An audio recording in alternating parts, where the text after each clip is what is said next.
नमस्कार दोस्तों, स्वागत है आप सभी का हमारे YouTube चैनल पर। लगभग सभी हिंदू घरों में मंदिर या पूजा स्थान जरूर बना होता है। कोई अपने घरों में बड़ा सा मंदिर बनाता है तो कोई जगह कम होने के कारण छोटा सा मंदिर रखता है।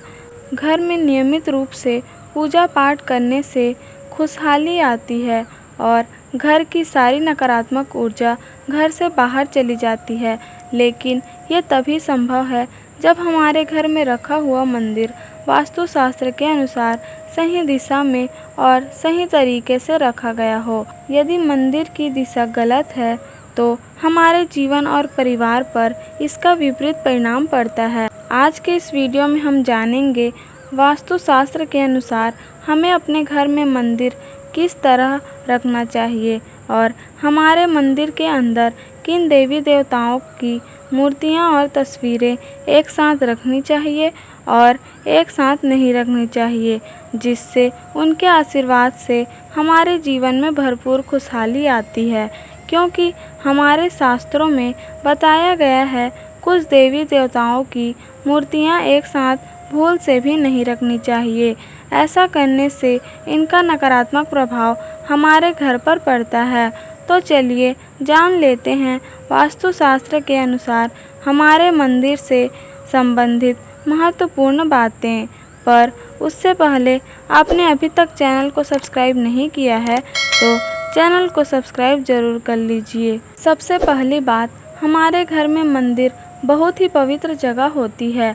पुराने घरों में मंदिर के लिए एक स्वतंत्र कमरा हुआ करता था, लेकिन आज के छोटे घरों में संभव नहीं है। लेकिन आप अपने घर में वास्तु के अनुसार मंदिर बना सकते हैं। इसके लिए घर के ईशान्य दिशा सर्वोत्तम मानी गई है। दूसरी बात, मंदिर में केवल देवी देवताओं की ही तस्वीर या मूर्ति रखनी चाहिए।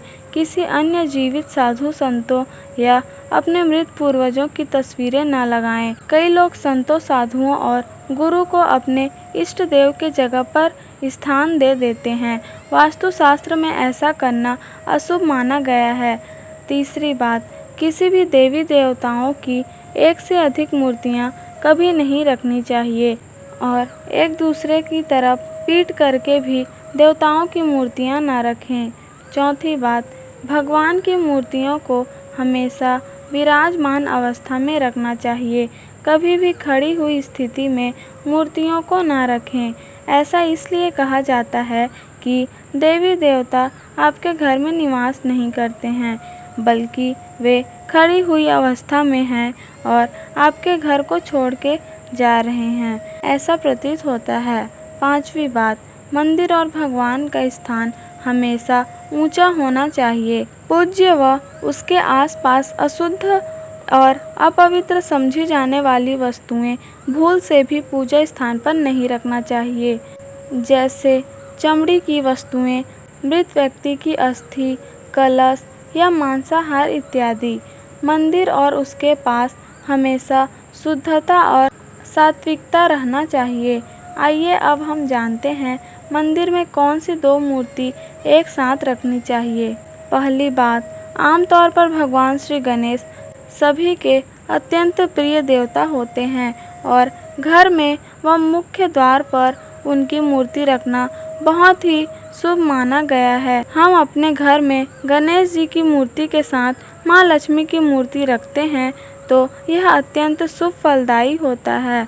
धन संपत्ति आती है और बुद्धि और ज्ञान के देवता भगवान श्री गणेश हमें उस धन संपत्ति को संभाल कर सहेज कर रखने की बुद्धि और विवेक प्रदान करते हैं।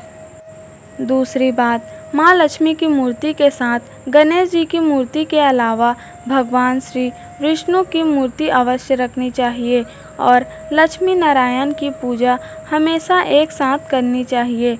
ऐसा करने से दाम्पत्य जीवन में सुख शांति बनी रहती है और वाद विवाद कम होते हैं। तीसरी बात, भगवान श्री कृष्ण अपने राधा रानी के बिना अधूरे माने गए हैं, इसलिए हमें भगवान श्री कृष्ण की पूजा हमेशा राधा जी के साथ करनी चाहिए। भगवान श्री कृष्ण की मूर्ति कभी भी अकेले ना रखें। राधा रानी ना हो तो आप श्री कृष्ण के साथ गौ माता की मूर्ति अवश्य रख सकते हैं। श्री कृष्ण की पूजा करने से हमें विपत्ति के समय सही मार्गदर्शन मिलता है। चौथी बात, यदि ब्रह्मा जी, विष्णु जी और महेश जी यानी कि शंकर जी के साथ जिस मूर्ति या तस्वीर की पूजा करते हैं तो हमें सृष्टि के निर्माता ब्रह्मा जी, सृष्टि की पालनकर्ता श्री विष्णु और सृष्टि की रक्षक श्री शंकर जी की एक साथ कृपा प्राप्त होती है। पांचवी बात, घर में हनुमान जी की मूर्ति या तस्वीर अवश्य लगाने चाहिए। संकट मोचन हनुमान जी हमारे संरक्षक होते हैं और हमारे सभी कष्टों को हरने वाले हैं। लेकिन हमेशा ध्यान में रखें, हनुमान जी की मूर्ति या तस्वीर ऐसी लगानी चाहिए जिसमें उनके साथ प्रभु श्री राम जी जरूर हों। राम जी के अलावा यदि माता सीता और लक्ष्मण जी भी साथ हों तो और भी अच्छा होता है। हनुमान जी श्री राम जी के परम भक्त हैं और यदि हमें श्री राम जी और हनुमान जी की कृपा प्राप्त होती है तो हमारे सभी संकट दूर होते हैं। छठी बात, शिव जी की और माता पार्वती की साथ में पूजा करना बहुत ही शुभ होता है और सावन मास में तो इनकी विशेष पूजा की जाती है। ऐसा करने से विवाहित लोगों का दाम्पत्य जीवन सुखमय बना रहता है और घर में सुख शांति रहती है। साथ घर के मंदिर में भूल से भी शनि देव, काल भैरव और काली माता का फोटो भूल से भी ना रखें। इसके साथ ही यदि घर के मंदिर में शिवलिंग रखा हुआ है तो उसके पास रखी अन्य मूर्तियों पर भी तुलसी के पत्ते चढ़ाने नहीं चाहिए। ऐसा करना अशुभ माना गया है। तो दोस्तों, ये थी वो महत्वपूर्ण बातें जो हमारे वास्तुशास्त्र में घर के मंदिर के लिए बताई गई है। तो दोस्तों, इस वीडियो में दी गई जानकारी आपको कैसी लगी हमें कमेंट में ज़रूर बताएं और हमारे चैनल पर नए हैं तो चैनल को सब्सक्राइब ज़रूर कर दीजिए।